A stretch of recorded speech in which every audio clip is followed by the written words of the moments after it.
이 하나님을 어떻게 하면 잘 믿을 수 있는가라고 하는 이것은 가장 신앙의 핵심이고 본질이 되어질 텐데요. 오늘 읽은 본문 마가복음 10장 46절에서 52절까지 한 구절 한 구절을 우리가 꾹꾹 눌러가듯이 그렇게 눌러가면서 우리 한번 말씀의 은혜를 누릴 수 있기를 원합니다. 이 오늘 본문의 이 말씀은 예수님께서 여리고성에 들어가셨다가 모든 사역을 마치시고 이제 여리고성을 떠나가실 때 일어난 사건으로 보입니다. 우리 마가복음 10장 46절을 한번 보시죠. 그들이 여리고에 이르렀더니 예수께서 제자들과 허다 무리와 함께 여리고에서 나가실 때에라고 기록을 합니다. 그러니까 여리고에서의 모든 사역이 끝이 나고 여리고 성을 나오셔서 여리고 지역으로 지금 지역을 떠나가시는 바로 그 시점입니다. 그러니까 아마도 오늘 일어난 이 사건은 여리고 성 밖에서 일어난 사건이라고 충분히 추론할 수 있겠죠. 그런데 그 여리고 성 밖에서 예수님은 누구를 만나게 되어집니까? 우리에게 너무나도 익숙한 사람이죠. 46절 말미를 보게 되어지면 디메오의 아들인 맹인 거지 바디메오를 만나게 되어집니다. 디메오의 아들입니다. 근데 그는 안타깝게도 앞을 보지 못하는 맹인입니다. 맹인이니까 무슨 일을 할 수 있겠습니까? 그저 구걸하면서 살아가는 거지의 인생을 살아갑니다. 이것도 참 안타까운데 그에게는 별로 불리워지는 이름조차 없었습니다. 바디메오라고 했습니다. 이 바디메오는 이름이 아니죠. 바가 아들이라는 뜻입니다. 그러니까 바디메오 하면 디메오의 아들이라는 것이죠. 이런 이름이 없다라는 것은 존재감이 없다라고 하는 것이죠. 이 바디메오는 이 땅을 태어난 인생이라면 누구나 가장 기본적으로 누리고 가지고 소유할 수 있는 것 모든 것이 거절당한 인생으로 살아갑니다. 가장 비참한 인생이고 가장 불쌍한 인생이죠. 근데 그를 오늘 예수님께서 만나 주십니다. 그런데 여기서 한 가지 생뚱맞은 질문 하나를 드리죠. 자, 그럼 바로 이때에 예수님께서는 여리고 성 안에서는 누구를 만나셨을까요? 그야 누굴 만났겠죠. 뭐 그걸 우리한테 질문하고 누굴 만났겠죠, 그죠? 누구를 만났을까라는 것입니다. 이게 마가복음에는 기록되어져 있지 않지만 누가복음에는 기록되어져 있습니다. 누가복음 19장 1절과 2절을 한번 보시죠. 예수께서 어디로 들어가요? 여리고로 들어가 지나가시더라. 거기서 누굴 만나죠? 또 아주 익숙한 이름 하나가 나오죠. 누가 나옵니까? 삭개오라 이름하는 자가 있으니 세리장이요 또한 부자라. 삭개오를 만나신 것입니다. 자, 그러니까 예수님께서 여리고 성 안에서는 누굴 만나셨죠? 키 작은 부자요 세리장이었던 삭개오를 만나셨어요. 그리고 여리고 성 밖에서는 누굴 만나셨죠? 맹인이고 거지였던 바디메오를 만났습니다. 맞습니까? 그렇지 않습니다.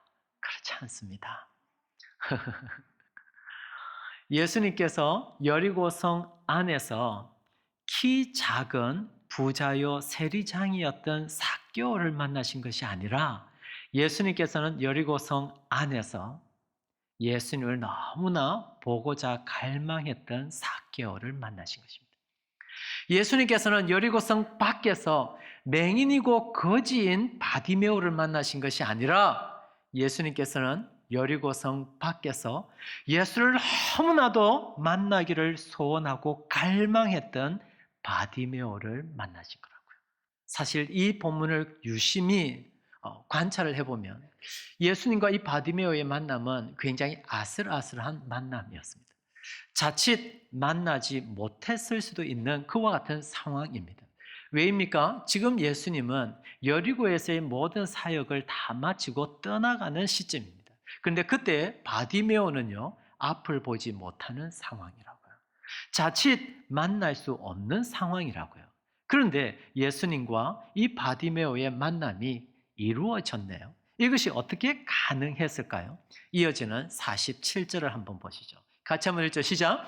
나사렛 예수시란 말을 듣고 소리 질러 이르되 다윗의 자손 예수여 나를 불쌍히 여기소서 하늘 이렇게 외쳤다라는 것입니다. 나사렛 예수시라는 말을 듣고라고 했습니다. 그는 앞을 보지 못하는 사람이니까 보지는 못했겠죠. 그 앞에 어슬렁어슬렁거리고 지나가는 사람들이 말을 했다는 것입니다. 저기 나사렛 예수가 왔네? 저기 나사렛 예수가 지금 지나가고 있네? 이 이야기를 들었다고요. 이에 나사렛 예수시라는 그 말을 듣자마자 이 바디메오가 뭐라고 외쳤다고요? 다윗의 자손 예수여 나를 불쌍히 여기소서라고 외쳤다라고 하는 것입니다.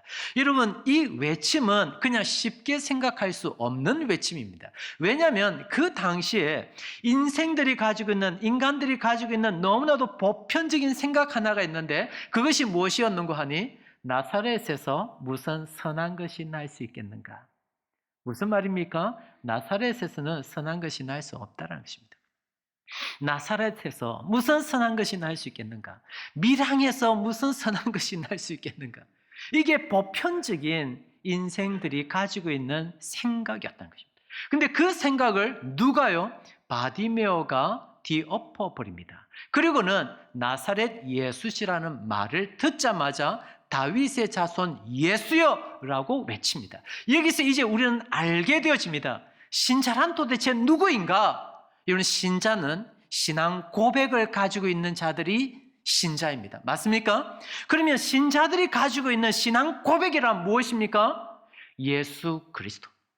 주 예수 그리스도라고 하는 이 신앙 고백이 없으면 그는 아무리 신자의 삶을 오랫동안 가졌다 할지라도 신앙생활 몇십 년을 했다 할지라도 주 예수 그리스도 이 신앙 고백이 없으면 그는 신자 아닙니다.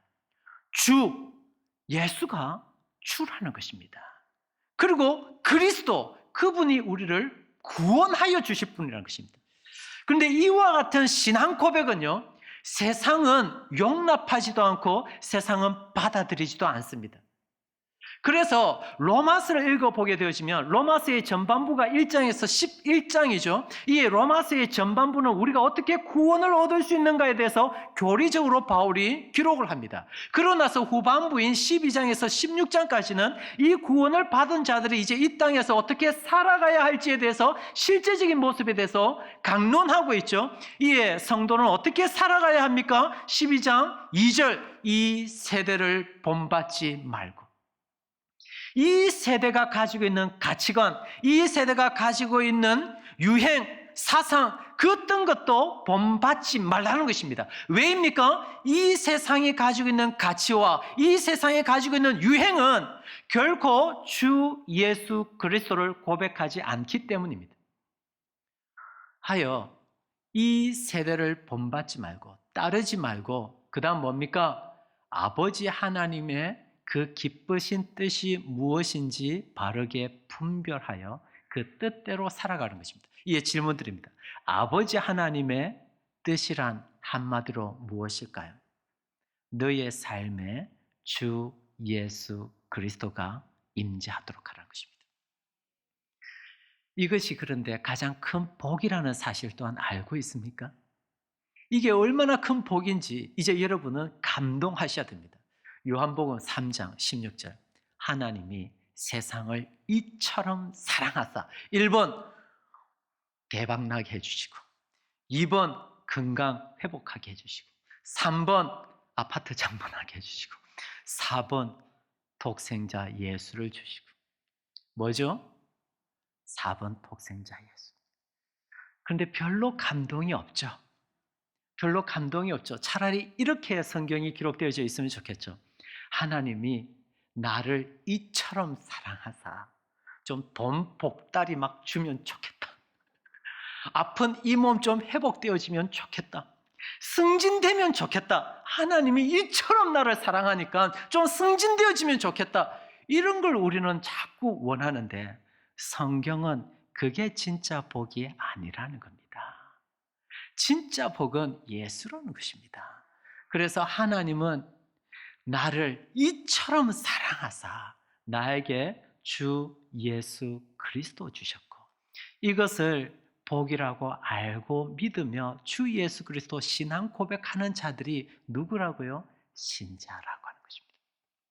그런데 이런 신자의 삶은 쉬울까요? 어려울까요? 너무나도 어려운 것이죠. 다 다들 넓은 길로 가요. 이게 세상의 가치관이라고요. 더 많은 것을 소유하고 더 높은 자리에 오르는 이것이 세상의 가치라는 것입니다. 그런데 이 넓은 길을 마다하고 좁은 길을 걸어갑니다. 이 길은 외로운 길인 것이죠. 이 길은 고통스러운 길이죠. 많은 사람들이 넌 왜 그렇게 살아가니? 조롱하는 길이라는 것입니다. 근데 알고 계십니까? 많은 사람들이 걸어가는 넓은 길을 거절하고 별로 걸어가는 이가 없는 이 좁은 길을 걸어갈 때에 외롭고 고독스럽고 힘들고 어렵지만 이 좁은 길을 걸어가는 신자에게만 주어지는 아버지 하나님의 은혜가 있다는 사실을 알고 있습니까? 이 아버지 하나님의 은혜는요, 넓은 길을 걸어가는 자들은 결코 맛볼 수 없어요. 이 좁은 길을 걸어가는 신자들만이 누리는 복입니다. 그래서 이 좁은 길 걸어가는 것이 너무 외롭고 힘들고 고단하지만 그 아버지 하나님의 은혜가 있기에 오늘도 아니 걸을 수 없는 것이죠. 내일도 아니 걸을 수 없는 것이죠. 이게 신자의 삶이라고 하는 것입니다. 이런 좁은 길을 걸을 때 누리는 나에게 부어주시는 아버지 하나님의 그 은혜 여러분들은 알고 있습니까? 이게 바로 예수 믿는 맛인데, 이게 바로 예수 믿는 맛인데 이 예수 믿는 맛 여러분들은 지금 누리고 만지고 지금 느끼고 있는가라고 하는 것입니다. 그런데 이 좁은 길을 걸어갈 때 얼마나 고단한 일이 많은지 이어지는 48절을 한번 보십시오. 다윗의 자손 예수여라고 하는 이 신앙 고백을 하자 당장 어떤 일이 일어나게 되어집니까? 많은 사람이 꾸짖어 잠잠하라 하되. 한두 사람이 아니라요, 많은 사람이 꾸짖습니다. 여기서 꾸짖다라는 것은 어른이 아이에게 꾸짖는다라고 할 때 쓰는 그 단어입니다. 그래서 뭘 얘기해요? 잠잠하라. 성경은 고상하게 잠잠하라라고 기록하지만 현장에서 어떻게 이야기했을까요? 욕을 퍼붓지 않았겠습니까? 저주하지 않았겠습니까? 상스러운 온갖 말을 다 하면서 잠잠하라고 이야기했을 거라는 것입니다. 이에 우리가 주를 향해 그리고 주를 바라보며 신자의 삶을 살아갈 때에 이와 같은 어려움과 상처와 눈물과 아픔은 반드시 있습니다. 주의 몸된 교회를 은혜를 받아서 섬기면 섬길수록 은혜만 있는 것이 아니라 기쁨만 있는 것이 아니라 상처도 있고 아픔도 있고 낙심도 있는 것이죠. 이에 이런 아픔이 있고 낙심이 있을 때 여러분 우리는 어떻게 반응해야 할까요? 사람들은 둘 중에 딱 하나입니다. 첫 번째는 그래 여기서 그만하자. 내가 무슨 교회에 월급 받고 일하는 것도 아니고 내가 이런 소리 들으려고 교회에 섬기나 이제 그만하자 포기를 해요. 그러나 이것은 주께서 기뻐하시는 신자의 모습이 아닙니다. 주께서 기뻐하시는 신자의 모습을 오늘 본문은 바디메오를 통해서 우리에게 보여주시는데요. 다시 한 번 더 48절을 보시죠. 많은 사람이 꾸짖어 잠잠하라 하되 그가 어떻게 합니까? 같이 읽죠. 시작. 더욱 크게 소리질러 이르되 다윗의 자손이여 나를 불쌍히 여기소서 하는지라. 환난이 있고 어려움이 있고 방해가 있고 장애물이 있어요. 그러면 그때 바디메오 어떻게 하죠? 그만하자. 포기하는 것이 아니라 더욱 크게 소리 질렀다고요. 저는 여러분들이 바로 이런 모습으로 살아가기를 원해요. 더욱 크게 소리 지르면 돼요. 포기할 것이 아니라 그 순간은 더욱더 크게 소리질러 아버지를 하고 이야기하고 주님을 부르짖고 기도의 골방으로 나아가 한번 아버지를 외쳐보면 되는 것이죠. 지금부터 우리 이렇게 살아가요. 힘들고 어려울 때 주를 이렇게 섬기는데 왜 이렇게 힘이 들고 어려운가? 하나님은 전지전능하시다면서 하나님은 나를 사랑하신다면서 이런 일 하나 못 해주시나? 우리 아버지의 이 병 하나 고쳐주지를 못하나? 우리 자식의 직장 문제 하나 해결해주지 못하나? 전지전능하다면서 사랑의 하나님이라면서 옆에서도 그래요. 아니 당신은 그렇게 오랫동안 신자의 삶을 사는데 당신이 믿는 하나님은 도대체 뭐하는 하나님이야? 라고 이렇게 질책할 수 있죠. 그러나 그때마다 주 안에 사랑하는 성도 여러분, 그래 그런가 보다 포기하지 말고 어떻게 해야 되죠? 더 크게 소리 지르면 되는 것이죠. 이 삶의 방편을 선택하자고요. 이게 신자 아니겠습니까? 이와 같이 더 크게 소리 지를 때 이제 어떤 일이 있게 되어집니까? 49절 같이 한번 보죠. 시작. 예수께서 머물러 서서 그를 부르라 하시니 그들이 그 맹인을 부르며 이르되 안심하고 일어나라. 그가 너를 부르신다며. 누가 부르십니까? 구주 예수가요.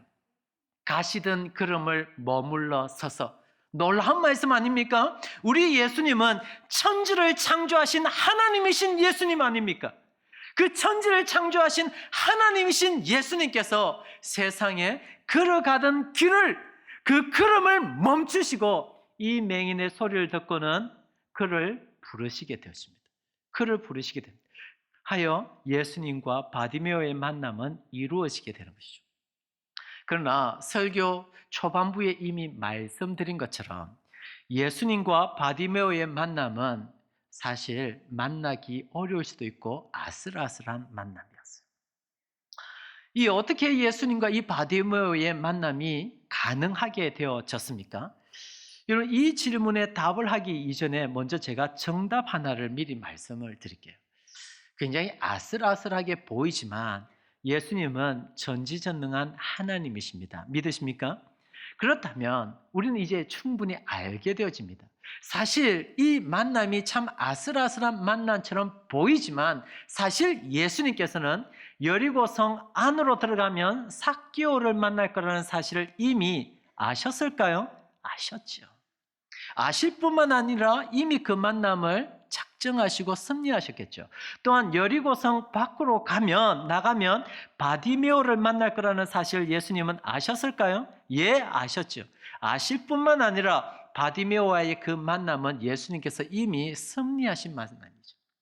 저와 여러분의 이 만남은 어쩌면 하나님 아버지께서 우리를 만나주신 만남의 모형이죠. 하나님과 우리의 만남은 우리의 공로가 아니라 하나님의 섭리이듯이, 그죠? 바디메오와 예수님의 만남은 예수님의 섭리라고 하는 것입니다. 우연처럼 보이지만. 그런데 참 놀랍죠? 성경은 예수님과의 이 만남이 철저하게 바디메오의 어떤 애씀과 수고 때문에 이루어진 것처럼 기록합니다. 그래서 여러분 다시 47절을 한번 보십시오. 나사렛 예수시란 말을 듣고 누가요? 바디메오가 소리질러 이렇대요. 또 48절을 한번 보시죠. 48절을 보면 그가 더욱 크게 소리질러 이르되 그는 누구입니까? 바디메오입니다. 마치 바디메오의 이와 같은 애씀과 수고가 있었기 때문에 바디메오가 예수님을 만난 것처럼 나가는 기록입니다. 누가도 마찬가지입니다. 어떻게 해서 예수님께서 여리고성 안에서 누가와의 만남을 가질 수 있게 되었습니까? 누가는 마치 이 삭개오의 애씀과 수고가 있었기 때문에 만난 것처럼 기록합니다. 그래서 예수님께서 지나가신다는 그 말을 듣고 삭개오가 어떻게 해요? 달려가게 되어집니다. 그리고 달려가서 봤더니 너무 많은 사람들이 예수님을 애워싸고 있어요. 그래서 삭개오가 어떻게 하죠? 뽕나무 위를 올라가게 되어집니다. 그래서 예수님과 삭개오의 만남이 이루어진 것처럼 성경은 기록해요. 그러나 사실은 그렇지 않죠? 이미 예수님께서 삭개오의 만남, 바디메오의 만남 이미 아시고 섭리하시고 작정하셨다는 거죠. 자, 그럼 궁금한 것은 이겁니다. 이미 예수님께서 작정하신 만남인데도 불구하고 왜 성경은 마치 주님과의 만남이 삭개오와 또 바디메오의 이와 같은 애씀과 수고 때문에 그 만남이 가능해진 것처럼 기록을 하고 있는가라는 것입니다. 왜일까요? 왜일까요? 주님과의 만남은 우리의 공로가 아닙니다. 철저하게 주님의 은혜입니다. 그럼에도 불구하고 성경이 이렇게 기록을 하는 까닭은 오고 오는 주의 백성들에게 이것 하나 말하고 싶은 것이죠. 그래, 주님과의 만남은 주님의 은혜야. 근데 주님의 은혜 가운데서 주님을 만난 신자들, 그 신자들을 바라볼 때 하나님께서 기대하시고 기뻐하시고 소망하는 모습이 있는데 그 모습이 뭐라고요? 바로 이와 같은 애씀과 수고가 있어야 한다는 거죠. 이 애씀과 수고를 이제 성경은 50절 한 구절에서 이렇게 소개해 주고 있습니다. 50절 같이 한번 읽죠. 시작. 맹인이 겉옷을 내버리고 뛰어 일어나 예수께 나오거늘. 맹인이라고 기록을 합니다. 굳이 바디메오라고 기록을 하지 않고 앞을 보지 못하는 사람 맹인이라고 기록을 하면서 세 가지로 그의 애씀과 수고를 우리에게 소개해 주고 있는데요. 첫 번째는 겉옷을 내버리고라고 이야기합니다. 생각해 봅시다. 맹인에게 있어서 이 겉옷은 어떤 의미일까요? 그를 지켜주고 보호해주는 유일한 것이죠. 많은 사람들이 손가락질하고 저주하고 침을 뱉을 때마다 자기를 지켜주는 유일한 보호막이 있다면 겉옷 아니었겠습니까? 겉옷. 그는 길에서 그저 먹고 자는 사람입니다. 밤이 되면 얼마나 춥고 힘들었을까요? 그때 그를 따뜻하게 보호해 줄 수 있는 유일한 것 겉옷이죠. 그런데 예수가 부르자 겉옷을 내던져 버립니다. 왜입니까? 이제 예수가 나의 보호처가 되어지기 때문이죠. 그런가 하면 두 번째로는요, 뛰어 일어나게 되어집니다. 뛰었대요. 여러분, 지금까지 살아오면서 앞을 보지 못하는 맹인이 뛰었다라는 이런 소식 들어보셨습니까? 맹인이 달렸다라고 하는 이런 모습 보신 적 있습니까? 그렇지 않습니다. 맹인은 뛸 수가 없습니다. 달리지 않습니다. 왜요? 앞을 보지 못하니까요. 근데 그가 예수를 향해서 뛰어갔대요. 상상을 해볼까요? 넘어졌을까요? 넘어졌겠죠. 자빠졌을까요? 자빠졌겠죠. 그 모습을 보면서 주변 사람들은 깔깔깔깔 그러면서 세상에 맹인이 뛰다가 저렇게 자빠지고 넘어지네? 비웃었을까요? 비웃었겠죠. 비웃었겠죠. 그러나 그는 뛰어갑니다. 이런 애씀과 수고 여러분에게는 있습니까? 그래서 결국에는요, 50절 말미를 보게 되시면 예수께 나아가니라. 겉옷을 버리고 뛰어가면서 결국에는 예수께 더 가까이 나아갑니다. 이게 신앙생활 아닙니까? 무엇이 신앙생활입니까? 주 예수 그리스도 신앙 고백을 마음에 새기고 어제보다 오늘 주께로 더 가까이 나아가는 삶이 신앙생활이죠. 오늘보다 내일 주님께로 더 가까이 나아가면 그게 신자의 삶이죠. 이에 여러분은 지금 이런 모습으로 예수께 나아가고 있는 것 맞습니까? 그리고 마침내 예수님 앞에 딱 섭니다. 이에 예수님 질문하시죠. 51절입니다. 예수께서 말씀하여 이르시되 내게 무엇을 하여 주기를 원하느냐? 그러자 이 맹인이 대답합니다. 뭐라고 대답합니까? 같이 읽죠. 시작. 선생님이여 보기를 원하나이다. 선생님이여 보기를 원하나이다. 충분히 예상 가능한 답변이죠. 그런데 보기를 원한다라고 이렇게 대답은 하지만 무엇을 보기를 원하는지 그 대상은 생략하고 있습니다. 그러나 이미 말하고 있죠. 전부를 보기를 원합니다. 이것 아닙니다. 그렇게 해석을 하면 안 됩니다. 헬라어에서 동사가 나오고 그 앞에 대상이 없을 때는 대상을 이미 이야기했기 때문에 반복하지 않는 것이 헬라어 문법입니다. 이에 선생님이여 보기를 원합니다. 이미 대상을 먼저 언급했죠. 누구라는 것입니까? 선생님이라는 것입니다. 그래서 좀 더 정확하게 번역을 하면 선생님, 선생님을 보기를 원합니다. 다시 말하면 예수님, 예수님을 보기를 원합니다. 이 고백을 해요. 여러분은 날마다 예수님 보기를 원합니까? 아침에 일어나서 오늘 하루를 허락하신 아버지 하나님의 뜻을 구하며 예수 보기를 원하는 신자의 삶 살아가는 것 맞습니까? 그러면서 이제 마지막 52절입니다. 마지막 9절이니까 우리 힘차게 한번 읽어볼까요? 시작. 예수께서 이르시되 가라 내 믿음이 너를 구원하였느니라 하시니 그가 곧 어떻게 돼요? 보게 되어 곧 보게 되어 예수를 길에서 따르니라. 이 52절은요. 그가 곧 보게 되어 여기서 끝나지 않습니다. 여기서 끝이 나면 기복신앙이 되어지죠. 그런데 보게 되어 여기서 끝나지 않고 예수를 길에서 따르니라 라고 하는 여기까지 있음으로 인하여서 기독이 되어지는 것입니다. 알고 계십니까?